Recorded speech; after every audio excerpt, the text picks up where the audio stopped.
Talk में छात्र कुणाल गुर्जर के मामले में अब राजनीतिक और सामाजिक तूल पकड़ लिया है। प्रेम जाल में फंसाकर जबरन धर्मांतरण और खतना कराने के आरोप के बीच प्रदेश के गृह राज्य मंत्री जवाहर सिंह बेडम पीड़ित परिवार से मिलने टॉक पहुंचे। मंत्री के साथ और विधायक राजेंद्र गुर्जर, बीजेपी जिलाध्यक्ष चंद्रवीर सिंह चौहान भी मौजूद रहे। मृतक छात्र की मां ने न्याय की गुहार लगाई है और पुलिस कार्रवाई पर गंभीर सवाल खड़े कर दिए हैं। मंत्री के सामने मृतक छात्र की मां के आंसू छलक पड़े। मां ने गृह राज्य मंत्री के सामने इंसाफ की भीख मांगी है और सीधे आरोप लगाया है कि उनके बेटे को समुदाय विशेष की लड़की ने प्रेम जाल में फंसाया और फिर उसका जबरन धर्मांतरण और खतना करवाया है। गृह राज्य मंत्री ने कहा कि पूरी संवेदनाएं पीड़ित परिवार के साथ है। मैंने मृतक छात्रा की मां से मिलकर हर पहलू पर चर्चा की है। जो भी कानून समस्त सख्त कार्रवाई होगी उसके लिए अधिकारियों और निर्देश दिए जा सकते हैं। जहां तक धर्मांतरण कानून की बात है, ये विधानसभा से पारित होने के बाद भारत सरकार के पास मंजूरी लिया जा चुका है। पूरी तरह लागू नहीं होता, लेकिन इस मामले में न्यायोचित कार्रवाई होगी। परिवार की सुरक्षा के लिए थानाधिकारी ने निर्देश जारी कर दिए हैं। कुणाल गुर्जर की आत्महत्या के बाद मृत्यु हुई। चूँकि मैं एक काम से टोंक जिले की ओर आया था, तो सब लोगों का जब विचार सुना कि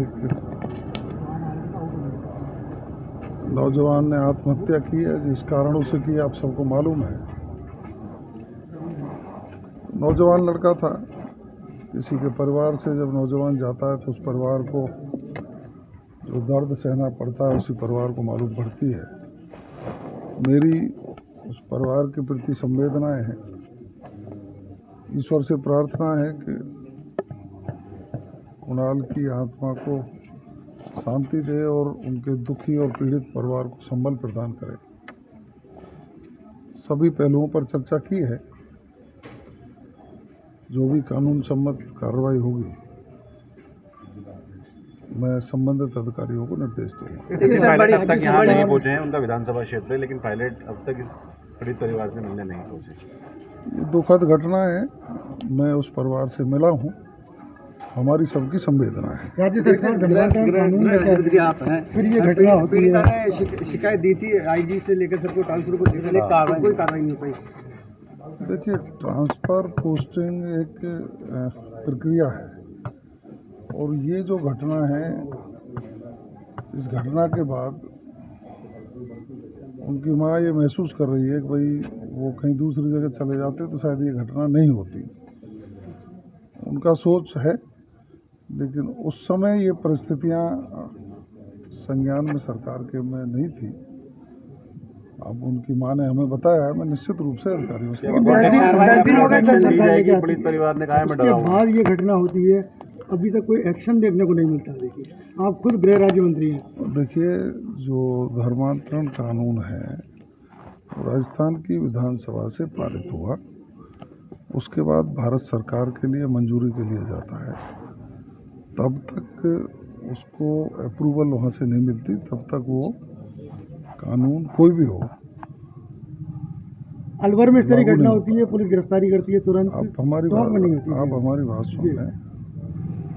वो कानून हमारा विधानसभा से पारित है। इस मामले में जो भी न्याय संगत कार्रवाई है, जो भी न्यायोचित कार्रवाई होगी, मैं संबंधित अधिकारियों से बात करके न्यायोचित कार्रवाई के निर्देश जारी करूंगा। एक पीड़िता ने कहा है कि मुझे खतरा है, उसकी मां ने जो कहा है कि मुझे खतरा है, उसकी हम अभी यहाँ थानाधिकारी और दूसरे लोग होंगे, उनकी जान को कोई खतरा नहीं हो, उसकी सुरक्षा व्यवस्था की मैं मानते हैं गंभीर मामला है ये। निश्चित प्रथम दृष्टया उनकी मां के कथनों के अनुसार ऐसा प्रतीत होता है कि गंभीर मामला है। फिर भी पुलिस जांच करेगी और जांच में जो भी पाया जाएगा उसके अनुसार कार्रवाई होगी। तो जब मंत्री जी आए तो मुझे ऐसा आज जैसे कोई उम्मीद सी लगी कि बच्चे की कोई कार्रवाई होगी। बाकी हमने तो क्या आशा ही छोड़ दी थी कि भाई बच्चे की कोई कार्रवाई होगी, और कार्रवाई नहीं होती तो कब हमारे ऊपर खतरा आ जाए। परिवार में कौन, एक बेटा और एक मैं ही तो बची हूँ। ये तो यहाँ के हमारे कुछ लोग सहयोग करने की वजह से हम थोड़े हमारी हिम्मत बंधी हुई है, बाकी क्या है, कुछ ही नहीं है। क्या अभी भी आप और आपका बच्चा दहशत में है, जान से कोई खतरा है? हाँ सर, डर लगता है, पूरी रात भर नींद नहीं आती है, तबीयत ख़राब हो रही है मेरी, लेकिन हॉस्पिटल नहीं जा सकती। कब जाके रास्ते में क्या कर दे, अगर भाई मारे तो दोनों को मार दें, जो ज़िंदगी हम घुट के नहीं जिए, क्योंकि मेरा तो परिवार ही ख़त्म हो गया। आज 12 दिन करने के लिए कोई आदमी नहीं है घर के अंदर, और आज उसकी माँ किस तरीके से कितनी परेशान चल रही है, मेरा बेटे की और मेरी, हम जानते कि हम दोनों किस तरीके से रह रहे। एक मेरी माँ है जो मंत्री जी से क्या बातचीत हुई, क्या आश्वासन क्या हुआ? मांगे रखी हैं? मैंने उनकी गिरफ्तारी की मांगे रखी है, तो भाई उनकी गिरफ्तारी करवाए, और ये जो मेडिकल में जो उसका आया है तो भाई उसकी कार्रवाई क्यों नहीं कर रहे। भाई लड़की ने मेडिकल में खतना आया है सर, तो उसमें कार्रवाई तो करवाए ना, वो क्यों नहीं करवा रहे भाई कार्रवाई। कराई गई थी किस क्या? तरीके से? घटना का जो मामला है। खतना का मामला सर, मैंने क्या है कि उसकी रिपोर्टें मिल गई, जो मैं हॉस्पिटल में ले गई थी ना, तो उसने 26 तारीख को करवाया गया उसका। तो यहाँ से वो 4 बजे गया था बच्चा, 4 बजे से वो 4:30 या 5 के बीच आया। हमारे मकान में कैमरा लग रहा है, भाई इसकी जांच करें ना।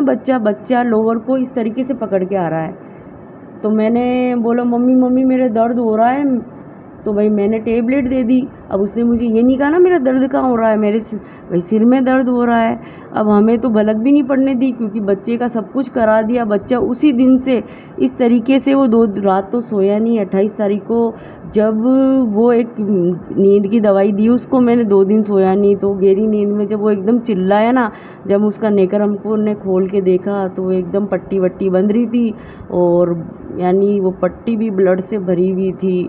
तो मैं उसको हॉस्पिटल ले गई है, सादत हॉस्पिटल में। तो सादत गृह राज्य मंत्री को बताया कि आपने ट्रांसफर की एप्लीकेशन लगाई, तो गृह राज्य मंत्री ने माना हाँ उन तक बात पहुँची, हाँ, काम नहीं हुआ। राजेंद्र MLA साहब जी है ना, उन्होंने हमारे DG साहब को फ़ोन किया था। उस टाइम गोविंद गुप्ता जी थे, तो गोविंद गुप्ता जी ने इन राजेंद्र MLA साहब का फ़ोन नहीं उठाया था। मैं रात को 8:30 बजे भी गई थी इनके पास में, तो इन्होंने मेरी मदद करी थी। और जवाहर सिंह मैडम जी ने भी डिजाइन भेजी थी, तो उनसे भी मेरा ट्रांसफ़र नहीं हुआ। मैंने DG साहब को बताया कि मैं रिपोर्टें ले गई थी, फर्स्ट टाइम सुसाइड किया ना उसने, वो रिपोर्टें ले गई थी, पूरे शरीर की जाँचें वाँचें हुई वो, तो उसमें मैंने बताया उनको, तो बोले नहीं मैं कर दूंगा। उसके बाद उन्होंने किया ही नहीं। बाकी सबका ट्रांसफ़र हो रहा है, मेरा नहीं हो रहा। कब से आप कोशिश कर रही थी ट्रांसफर? मैं जब से बच्चे ने फर्स्ट टाइम सुसाइड किया ना, कितने महीनों तक करती थी कोशिश? मैं 6 महीने तक करती रही। 6 महीने में मैं 3 बार चली गई मैं DG साहब के पास एप्लीकेशन में। में क्या आपने दिया था? मैंने एप्लीकेशन में यही दिया था, क्योंकि एप्लीकेशन में तो मैंने ये लिखा था कि मेरे छोटे छोटे बच्चे हैं, हमें टोंक में कई चीज़ों का खतरा है, और आप मेरा खुद का भीलवाड़ा मकान है, मेरे को किराया का भार भी बहुत ज़्यादा पड़ रहा है, और मैं ड्यूटी जाती हूँ तो पीछे से मुझे डर लगता है नौकरी करने में कि मेरे पीछे से मेरे बच्चों के साथ कुछ हो नहीं जाए घटना। ऐसा मैंने एप्लीकेशन में दिया था। मैंने आश्वासन दिया था DG साहब ने करने का, लेकिन मेरा नहीं किया। मैंने अटैचमेंट ही मांगा था, ट्रांसफ़र तो नहीं, अटैचमेंट मांगा था। भाई 2 महीने 6 महीने के लिए कर देते तो आज ये बच्चा बच जाता मेरा। अभी कहाँ पर कार्यरत हैं? मैडम सर मैं यहाँ टोक में हूँ मैं तो मेरे अभी भी चाहते हैं आप ट्रांसफर हो जाए? हाँ सर जी, हमारे तो खतरा है ना, मेरे साथ कब हो जाए, बच्चे को मैं कैसे छोड़ूं अकेला। क्या चाहते क्या हैं? आपके कहाँ बच्चे के ट्रांसफर होना है? सुसाइड के बाद कोई धमकियाँ मिली हैं? नहीं, ऐसी कोई धमकियाँ नहीं मिली, लेकिन जैसे कि एक डर रहता है ना कि भाई मोमडन वगैरह इनके दुश्मनों को इस तरीके, यानी इनके अंदर एकता है, जैसा अपने इतनी एकता मुझे नहीं दिख रही है। बाकी आज इनके साथ कुछ होता है इनके बच्चे के साथ, तो ये पूरे यहाँ पे आरू मारू पे उतर जाते हैं। आज हिंदू बच्चे के साथ हुआ है तो हिंदू भाई इतना साथ नहीं दे रहे हैं, इस वजह से बच्चे को न्याय नहीं मिल रहा। अभी बाकी कहाँ चाहती हैं आप ट्रांसफर कराना? मैं भीलवाड़ा चाहती हूँ कि भाई मेरी मम्मी मेरे भाई के पास में मेरा बच्चा रहे, मैं पीछे से नौकरी करूँ तो मुझे बच्चा सुरक्षित मिले और बच्चा डिप्रेशन में नहीं आए। आज ये बच्चा डिप्रेशन में आके इसने भी कोई कदम उठा लिया तो फिर तो हमारा तो मरना ही है, कुछ भी नहीं बचा हमारे जीवन में तो। ठीक है।